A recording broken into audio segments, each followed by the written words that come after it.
once upon a time. In the ancient land of Canaan, the notorious cities of Sodom and Gomorrah stood as a testament to the extremes of human wickedness. Nestled in the plain of the Jordan River, these cities had become synonymous with debauchery and immorality, earning a reputation that surpassed even the wildest tales of excess. Enter Abraham, a righteous figure standing on the precipice of divine retribution. The news had reached him. God's wrath was poised to rain down upon Sodom and Gomorrah.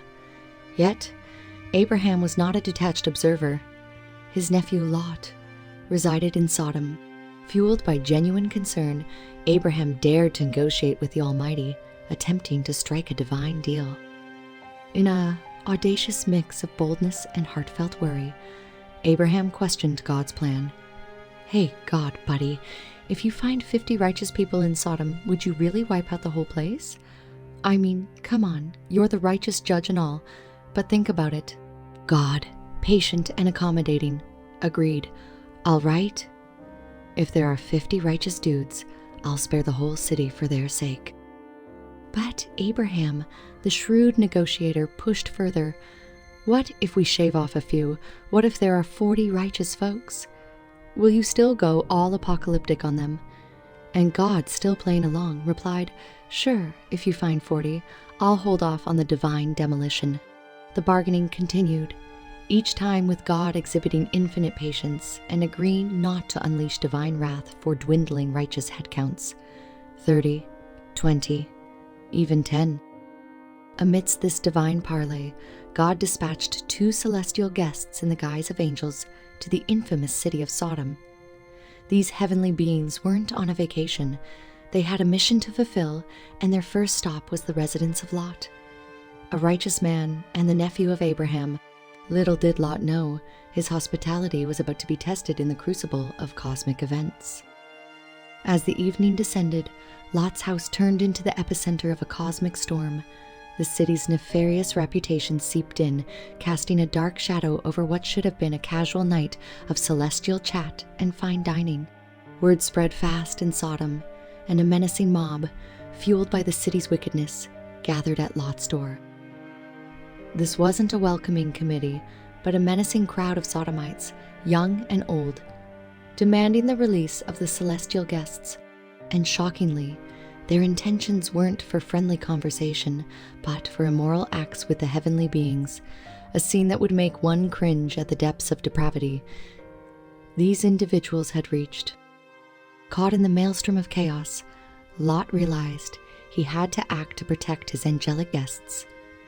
Stepping out and closing the door behind him, he pleaded with the mob to reconsider their wicked intentions. In a tense moment, Lot played the role of the righteous negotiator, attempting to reason with a group that had lost its moral compass. But the story took an even wilder turn. In a move that would make jaws drop, Lot went to the extreme. He offered his own daughters to the mob, hoping to divert their attention from the celestial guests.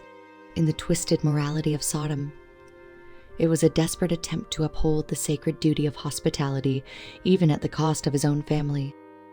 Just in the nick of time, the celestial bouncers, the angels, intervened.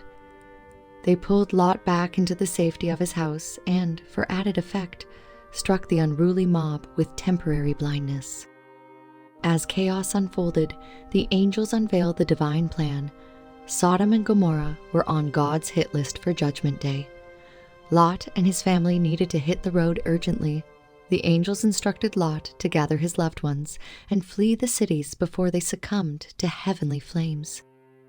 The narrative took a cinematic turn as Lot tried to warn his sons-in-law about the impending doom, but they dismissed it as a joke.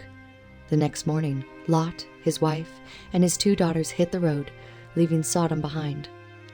Meanwhile, divine judgment unfolded in Sodom and Gomorrah. Like a blockbuster disaster movie, fire and brimstone rained down, reducing the once happening cities to heaps of rubble and smoke. Abraham, with a heads up on the situation, watched from a distance, witnessing the wrath of the heavens and likely feeling a mix of sorrow and relief that his nephew Lot had escaped the inferno. Yet, as the story goes, There's always that one rule you can't follow. The angels warned the family not to look back, but Lot's wife couldn't resist a peek. In a supernatural snap, she turned into a pillar of salt, frozen in time, as a salty reminder of the consequences of disobeying divine instructions.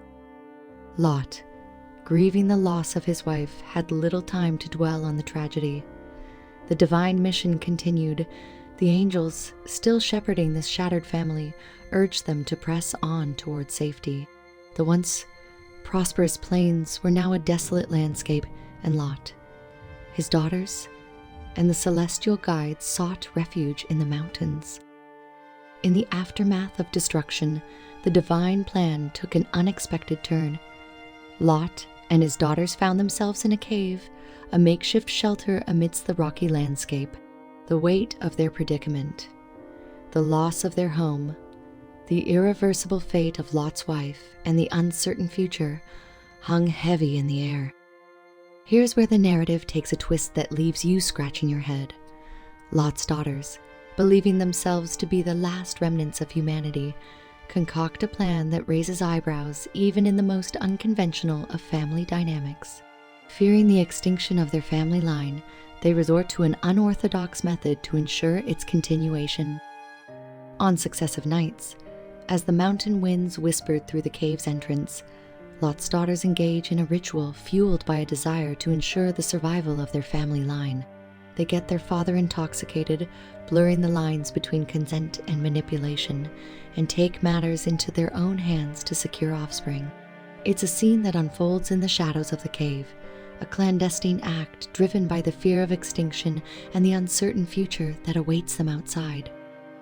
As the nights pass, the cave becomes a silent witness to the complexities of human nature, the choices made in extraordinary circumstances, and the blurred lines between right and wrong. Lot, unaware of the clandestine actions of his daughters, must grapple with the aftermath of divine judgment, the loss of his wife, and the challenges of rebuilding a life in the aftermath of catastrophe. Thanks for watching. Subscribe to get more content like this.